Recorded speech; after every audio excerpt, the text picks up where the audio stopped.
কারখানায় কাজ করা সামান্য এক শ্রমিকের ছেলের খেলা দেখে তাকে কিনে নেয় স্থানীয় এক ক্লাব। বাচ্চা ছেলেটির বয়স তখন মাত্র 5। কিন্তু ভাগ্যের কি পরিহাস, মাত্র 11 বছর বয়সে এক বিরল রোগ ধরা পড়ল এই বিস্ময় বালকের। পরিস্থিতি এমন হলো যে চিকিৎসা শুরু না হলে বাচ্চাটির প্রাণ সংশয় হতে পারে। সেই চিকিৎসার জন্য মাসে 75,000 টাকা প্রয়োজন। কিন্তু সামান্য এক শ্রমিক বাবা কিভাবে জোগাড় করবেন এই টাকা? স্থানীয় যে ক্লাবে ছেলেটি খেলতো তারাও এই বিপুল পরিমাণ টাকা দিতে অস্বীকার করল।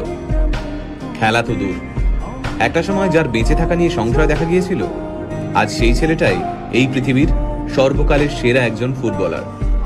হ্যাঁ, ঠিকই ধরেছেন।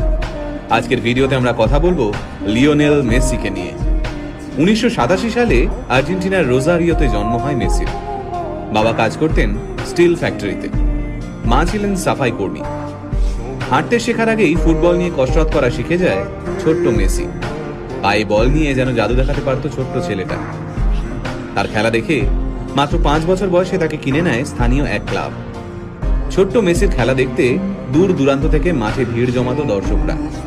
তাই মাত্র 5 বছর বয়সী মেসির খবর ছড়িয়ে পড়ে আর্জেন্টিনা থেকে স্পেনে। পরিবারের মুখে দুবেলা খাবার তুলে দিতে প্রতিদিন মাথার ঘাম পায়ে ফেলতে হতো মেসির বাবাকে। ছেলের প্রতিভা দেখে নিশ্চিন্ত হন মেসির বাবা। ভেবেছিলেন কষ্টের দিন শেষ হতে চলেছে। সবকিছুই ঠিকঠাক চলছিল। সবাই জানতো মেসি ইউরোপের বড় কোনো ক্লাবে খেলবে। তারপর মেসির যখন বয়স মাত্র 11, তখন ধরা পড়ল এক বিরল রোগ, গ্রোথ হরমোন ডেফিসিয়েন্সি।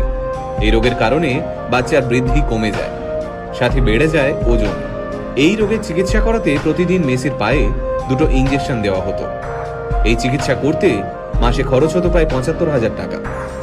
মেসির পরিবারের পক্ষে এই বিপুল পরিমাণ টাকা দেওয়া অসম্ভব হয়ে দাঁড়ায়। আর ওই সময় মেসির ক্লাব এই বিপুল টাকা দিতে অস্বীকার করে। চিকিৎসার খরচ জোগাতে বিভিন্ন ক্লাবের দরজায় দরজায় ঘুরতে থাকেন মেসির বাবা।